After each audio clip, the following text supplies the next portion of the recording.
The judge smiled before I even opened my mouth. Not the kind of smile that makes you believe the system is fair. The kind that tells you the decision has already been made, and the hearing is just a formality. My father sat behind the opposing table without looking at me once. He didn't need to, because he had already said the one sentence he knew would poison the room against me. Your Honor, she's just a waitress. A few people laughed quietly. Not enough to get warned. Just enough to let me know exactly who they thought I was. And in that moment, $11 million, my grandfather's entire estate, was reduced to an apron, a coffee tray, and a minimum wage job. The judge leaned back in his chair and looked me over like I was some kind of bad investment. A waitress managing millions? He asked, almost amused.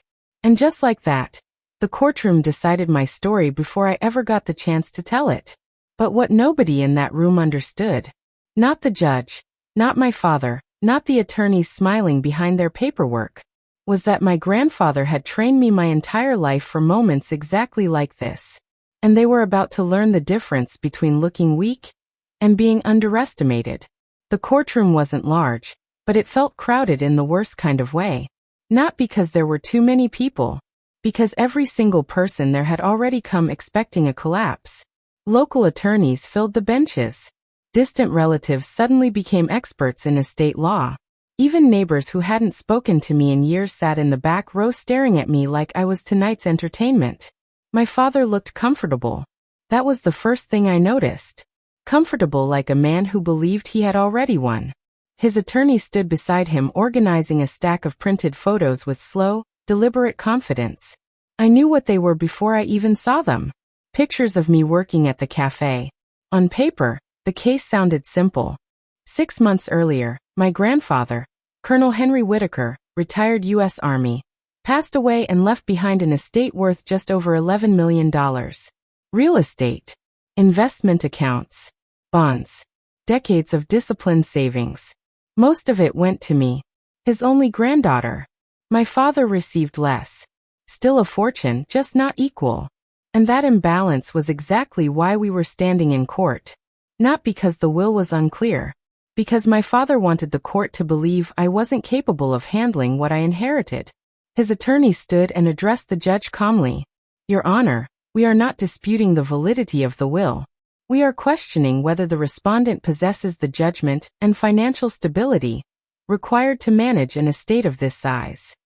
Stability. That word again. Then he turned toward the monitor. With the court's permission, we'd like to present visual evidence. The screen lit up. The first photo appeared. Me behind the cafe counter wearing a navy apron, holding 2 coffee mugs. Then another. Me wiping tables. Another. Working the register. Another. Serving customers. Different angles. Different days. Consistent images. These photographs, the attorney continued, demonstrate regular employment in a low-wage service position. Low wage. He didn't need to emphasize it. The room already understood the implication. Managing an $11 million estate requires sophistication, long-term planning, and high-level decision-making, he continued. Traits not typically associated with entry-level service employment. The judge leaned forward slightly. Miss Whitaker, he said, are you currently employed at this establishment? Yes, Your Honor. A few people shifted. How long? 3 weeks. And your income? Part-time. Variable. He wrote something down before looking back up at me. Managing millions is quite different from serving coffee. A few people laughed again. My father still didn't look at me. He was watching the judge instead. That part didn't surprise me. What surprised me was how familiar this all felt. Because this wasn't the first time people saw only the surface version of me. The apron. The cafe. The easy assumptions. Like nothing deeper could possibly exist underneath it. Then my father's attorney asked the court to appoint a temporary administrator over the estate. Supervised control. Financial oversight. Even psychological evaluation if necessary. Every accusation delivered in a calm professional tone designed to sound reasonable instead of cruel. I represented myself. And when the judge heard that, the room shifted again. You have the right to do so, he said carefully. Though given the complexity of this matter, I would strongly advise obtaining counsel. Complexity. Another polite word people use when they think you're out of your depth. The attorney kept talking. Mismanagement. Inexperience. Risk. The courtroom waited for me to panic. To get emotional. To confirm every assumption they'd already made about me. Instead, I picked up the folder I brought with me and calmly asked, "Your Honor, may I respond to the court's concerns regarding my capacity?" The room went silent.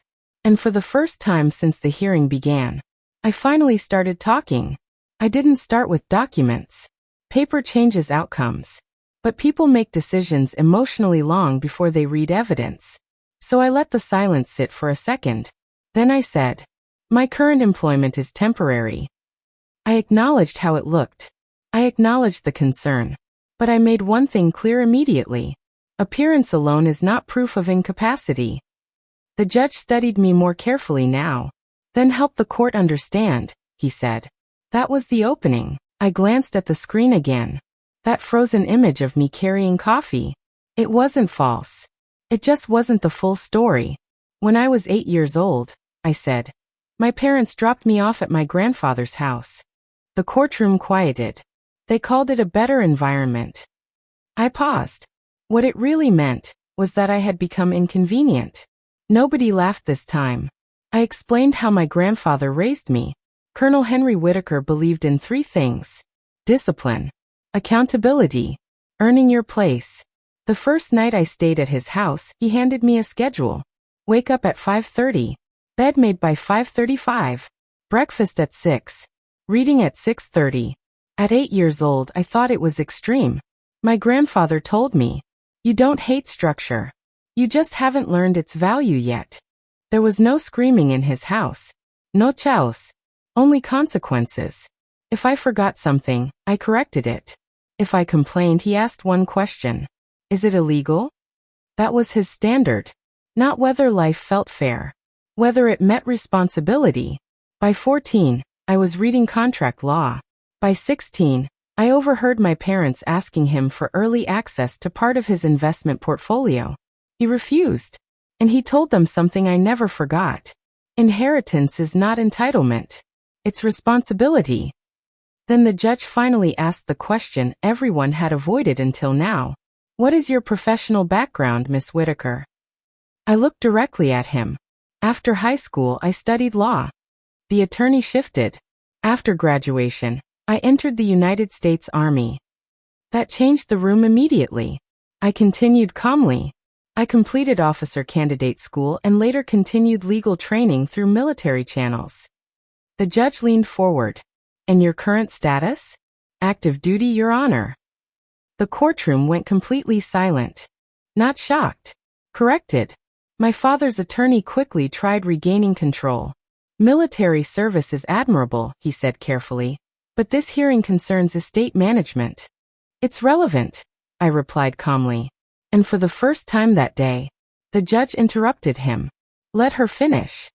I explained that I was between assignments and under financial compliance restrictions tied to my active duty status.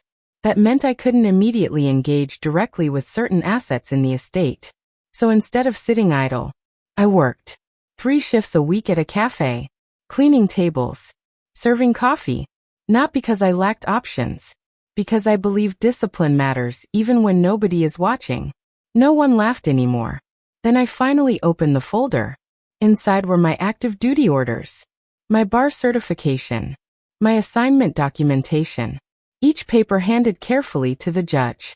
And the energy in the room changed. Not dramatically, but enough. The judge reads slower now, more carefully, less assumption. My father's attorney tried to recover. "Even if the respondent possesses additional qualifications," he argued, "our concern remains the pattern of behavior." "Pattern," I repeated quietly. That word kept coming up. So I addressed it directly. "Yes," I said. "You've been shown a pattern. A carefully selected one. 3 weeks of photographs. Specific times of day. Morning shifts. Afternoons. Never evenings. Never military records. Never professional credentials. Never legal licensing. Only the version of me they wanted the court to see. A curated narrative, I said calmly. The judge's pen stopped moving. You're suggesting selective documentation? He asked. I'm stating a fact. The attorney objected immediately. But again the judge stopped him. Let her finish. That was the second time.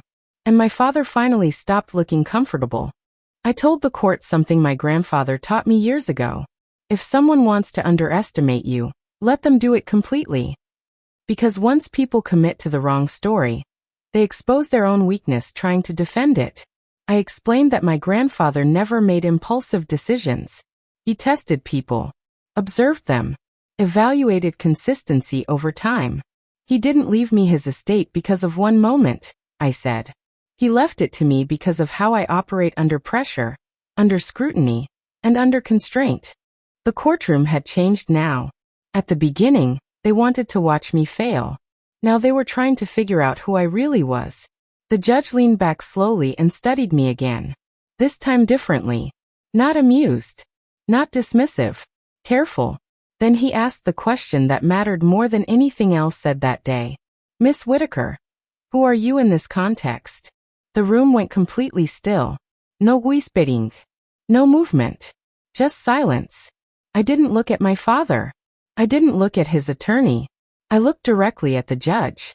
And I answered, I'm not just a waitress.